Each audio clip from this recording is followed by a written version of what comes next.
a rebelião das nações e o governo inabalável de Cristo. O Salmo 2 é um salmo messiânico atribuído ao rei Davi, composto cerca de 1000 anos antes do nascimento de Jesus.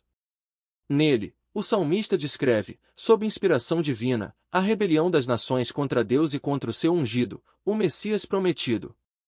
O salmo revela o confronto entre o governo humano, marcado pela soberba, e o governo eterno e inabalável do Filho de Deus. Desde o início da história, existe uma rebelião contínua contra Deus. Ela começou no Éden, quando o ser humano, seduzido pela serpente, rompeu com o Criador. Contudo, naquele mesmo cenário, Deus anunciou o proto-evangelho, prometendo que a semente da mulher esmagaria a cabeça da serpente, inaugurando um conflito espiritual duradouro entre o plano redentor de Deus e a oposição das trevas. Embora espiritual, esse conflito se manifesta no mundo físico por meio de sistemas políticos, ideologias e impérios. A serpente utiliza agentes humanos para resistir ao propósito divino, e a história bíblica mostra diversas tentativas de frustrar a promessa messiânica, o Egito oprimindo Israel, a Assíria e a Babilônia ameaçando destruí-lo, e impérios como Pérsia, Grécia e Roma impondo perseguições e decretos de morte. Esses movimentos tinham, e ainda têm, o objetivo de bloquear o propósito de Deus. No Antigo Testamento, o alvo foi Israel, a nação escolhida para trazer o Messias. Com a vinda de Cristo, a oposição se estendeu à Igreja e a todos os que guardam os mandamentos de Jesus. Nesse contexto, o Salmo 2 declara com poder que Deus reina soberanamente, seu ungido está entronizado, e nenhuma conspiração humana ou espiritual pode frustrar seu decreto. Ele apresenta a rebelião das nações, a resposta soberana de Deus e o triunfo inevitável do Messias, que governará com justiça sobre todos os povos. Diante disso, o Salmo conclui com um chamado urgente: a verdadeira segurança e bem-aventurança pertencem aos que se submetem ao Filho e buscam refúgio em sua autoridade. O convite permanece atual: honrai o Messias e sujeitai-vos ao seu governo, pois somente em seu reino há vida, paz e esperança eterna. A rebelião das nações contra o Senhor e seu ungido. O Salmo 2, versos 1 a 3, inicia descrevendo a hostilidade universal contra Deus. Por que se enfurecem os gentios e os povos imaginam coisas vãs? Os reis da terra se levantam, e os príncipes conspiram contra o Senhor e contra o seu ungido. Esses versos revelam um padrão que atravessa toda a história: povos agitados, governantes conspirando e uma humanidade que procura romper com o governo divino. Essa rebelião não surgiu no período davídico, mas remonta ao Éden, quando o ser humano escolheu a independência de Deus, inaugurando o impulso permanente de rejeitar sua autoridade. Um dos primeiros grandes marcos dessa oposição aparece na Torre de Babel, cerca de 2200 a 2000 a.C. Liderados por Nimrod, Gênesis 10, 8 a 10, os homens buscaram afirmar autossuficiência e criar um sistema religioso político contrário a Deus, Gênesis 11, 1 a 4. Babel se tornou símbolo da arrogância humana, e Deus interveio confundindo as línguas para frustrar seus planos. Ao longo da história de Israel, esse mesmo espírito se manifestou por meio de impérios que tentaram destruir o povo da aliança. O Egito, 1700 a 1446 a.C., escravizou Israel e tentou eliminar os meninos hebreus, Êxodo 1. A Assíria, em 722 a.C., destruiu o Reino do Norte, segundo Reis, 17. A Babilônia, em 586 a.C., destruiu Jerusalém e o Templo, exilando o povo e ameaçando a linhagem davídica, segundo Reis, capítulos 24 a 25. Sob a Pérsia, 539 a 331 a.C., Amã arquitetou um decreto de extermínio dos judeus durante o reinado de Assuero, mas Deus interveio por meio da rainha Ester, livro de Ester, capítulos 3 a 9. O Império Grego, 331 a 168 a.C., tentou impor a helenização forçada, culminando na profanação do templo por Antíoco IV Epifânio, Daniel 8, Primeiros Macabeus 1.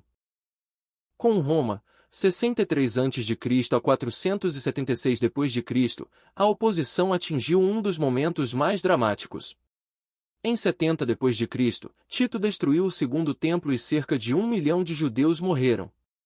Os sobreviventes foram dispersos, criando a diáspora que se aprofundou após a revolta de Bar Kokhba em 135 d.C., quando Adriano proibiu os judeus de entrarem em Jerusalém e renomeou a região como Síria-Palestina. Além disso, Roma perseguiu ferozmente os cristãos nos primeiros séculos. Imperadores como Nero, Domiciano, Décio e Diocleciano promoveram mortes e torturas, tentando suprimir o testemunho daqueles que proclamavam Jesus como verdadeiro rei, o ungido, anunciado no Salmo 2. De Babel a Roma, a história mostra que a rebelião das nações é mais do que política, é um conflito espiritual no qual as forças das trevas incitam governantes e sistemas contra os propósitos de Deus. Contudo, em cada época, o Senhor preserva seu povo e cumpre seu plano redentor, confirmando que nenhum projeto humano pode frustrar aquele que reina nos céus. A rebelião humana e suas expressões modernas. A rebelião descrita no Salmo 2 revela um coração que rejeita a autoridade divina e resiste aos limites estabelecidos por Deus. Quando os povos dizem, rompamos os seus laços e sacudamos de nós as suas algemas, expressam a convicção de que podem viver sem a orientação e os padrões morais do Criador. Essa mesma revolta aparece no Salmo 83, 3 e 4, onde Asaf registra a conspiração das nações contra o povo da aliança. Tramam astutamente contra o teu povo e conspiram contra os teus protegidos. Dizem, vinde, risquemo-los de entre as nações, e não haja mais memória do nome de Israel. Assim como no Salmo 2 os reis se insurgem contra o ungido, no Salmo 83 as nações se levantam contra o povo do ungido, numa tentativa de resistir e frustrar os propósitos divinos. Essa rebelião revela a condição caída da humanidade desde o Éden, quando o ser humano decidiu definir por si mesmo o que é bem e mal. Desde então, os limites divinos passaram a ser vistos não como proteção, mas como algemas a serem quebradas, eco direto das palavras do salmista. Essa oposição não fica restrita ao campo espiritual, ela se manifesta em ideologias e estruturas sociais que rejeitam a verdade de Deus. Hoje, essa rebelião se intensifica em movimentos culturais que relativizam valores e procuram impor novos padrões à sociedade. Leis e políticas são moldadas para legitimar comportamentos antes reconhecidos como contrários à ordem divina, enquanto os que permanecem fiéis às Escrituras são marginalizados. Entre as expressões mais agressivas está a tentativa de alterar a própria linguagem. Termos como homem, mulher, família e casamento são substituídos por categorias fluidas, em oposição ao desígnio divino. A linguagem neutra, a desconstrução de conceitos fundamentais e a ideologia de gênero procuram apagar da sociedade qualquer vestígio da ordem criada. Em alguns contextos, tenta-se até mesmo censurar ou reinterpretar as escrituras para ajustá-las aos padrões culturais. Essas expressões modernas refletem a mesma essência denunciada no Salmo 2, a humanidade acredita que pode romper com Deus e redefinir a verdade. Porém, a resposta divina permanece, aquele que habita nos céus se rirá, pois nenhum projeto humano pode frustrar seu governo. Mesmo rejeitado pelo mundo, Deus afirma seu rei, preserva seu povo e cumpre seu propósito eterno. Assim, toda rebelião humana se mostra vã diante daquele que reina para sempre. A afirmação do reinado do ungido e o decreto divino. Nos versículos 6 a 9 do Salmo 2, o salmista declara, em nome do ungido de Deus, a confirmação solene do reinado messiânico. Deus mesmo afirma, eu, porém, constituí o meu rei sobre o meu santo monte Sião. Em seguida, o Messias anuncia o decreto divino, proclamarei o decreto do Senhor. Ele me disse, tu és meu filho, eu, hoje, te gerei. Pede-me, e eu te darei as nações por herança e as extremidades da terra por tua possessão. Com vara de ferro as regerás e as despedaçarás como um vaso de oleiro.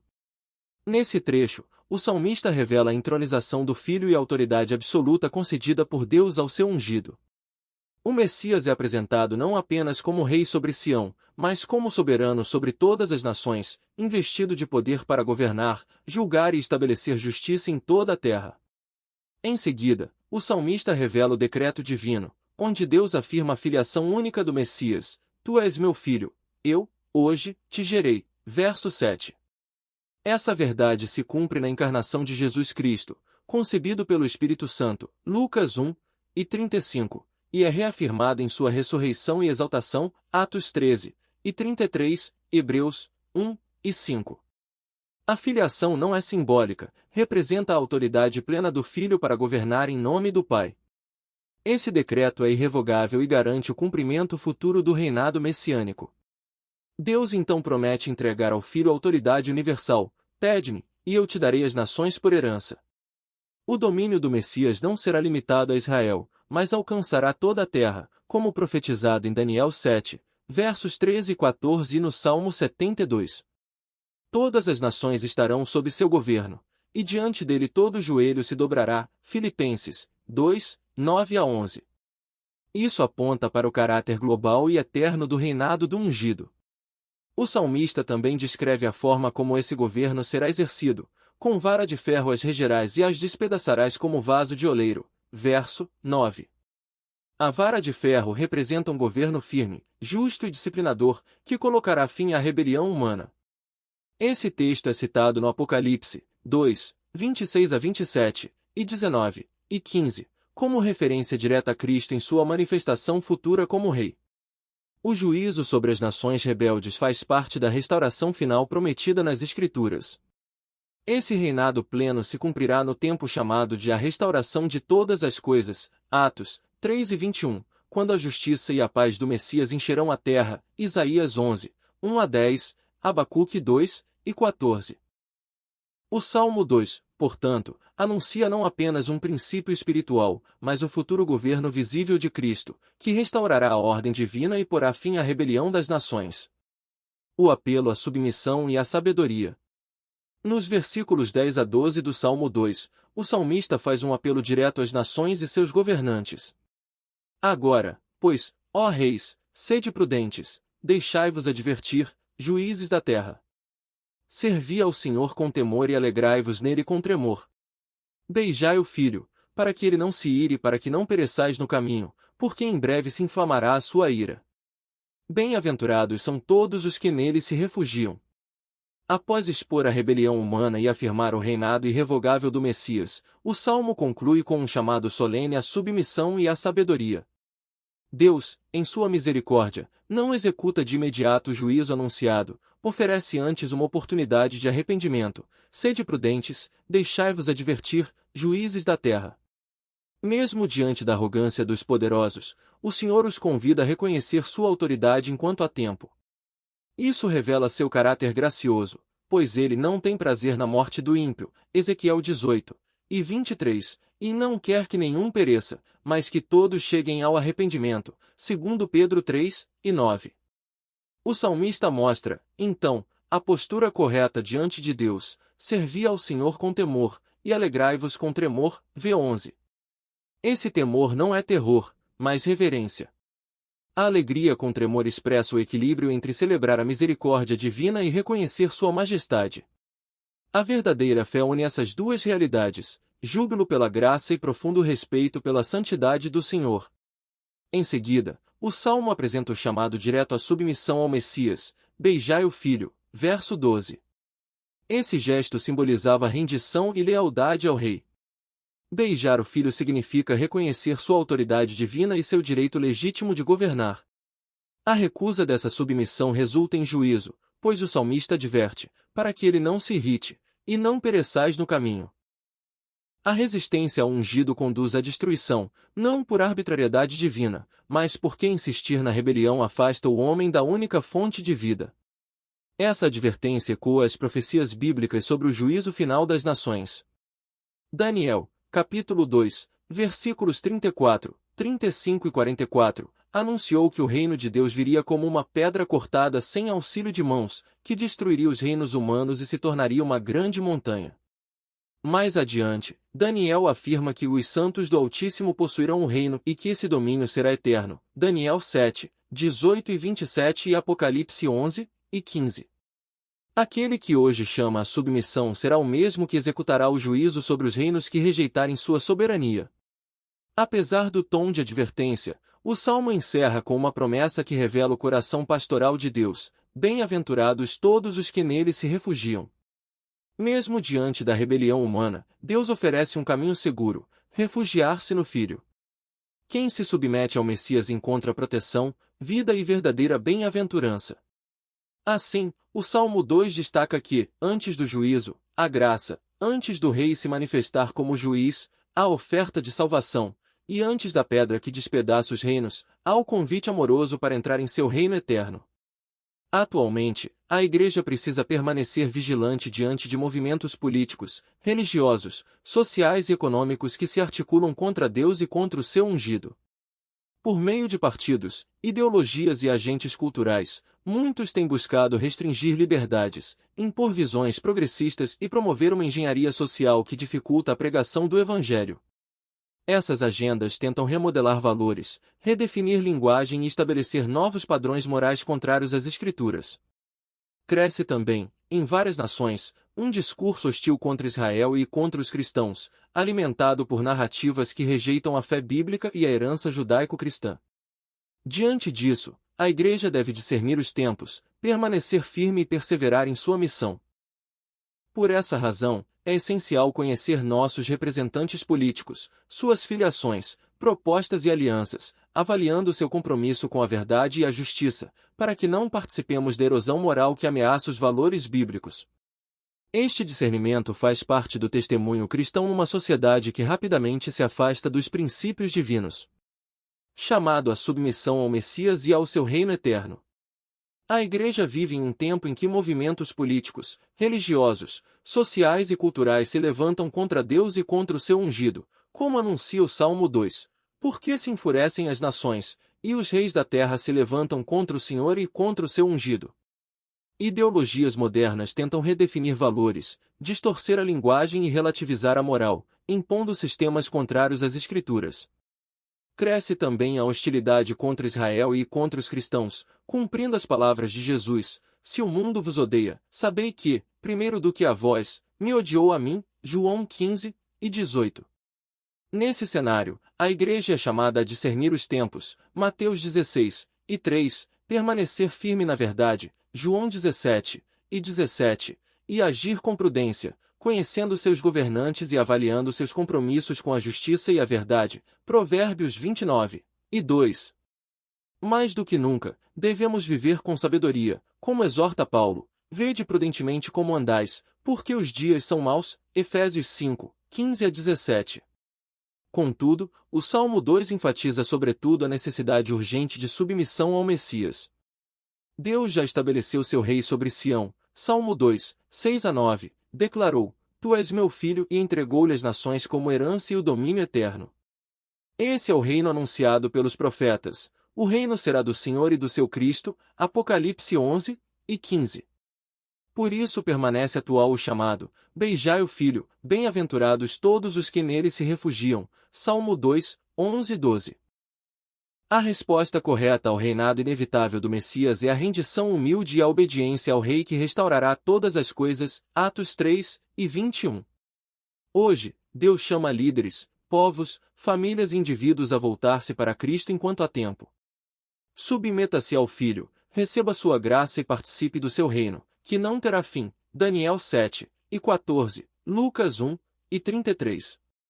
O rei já está entronizado, seu governo é certo, seu juízo é inevitável, mas sua salvação está disponível agora. Felizes os que se refugiam nele. Se você gostou deste vídeo, deixe o seu like, inscreva-se no canal e compartilhe com pelo menos 5 pessoas, para que possamos alcançar ainda mais vidas. Se não gostou, fique à vontade para deixar o seu dislike e enviar suas sugestões de melhoria. Elas são muito bem-vindas. Professor Antônio Lima, Brasília, 10 de dezembro de 2025.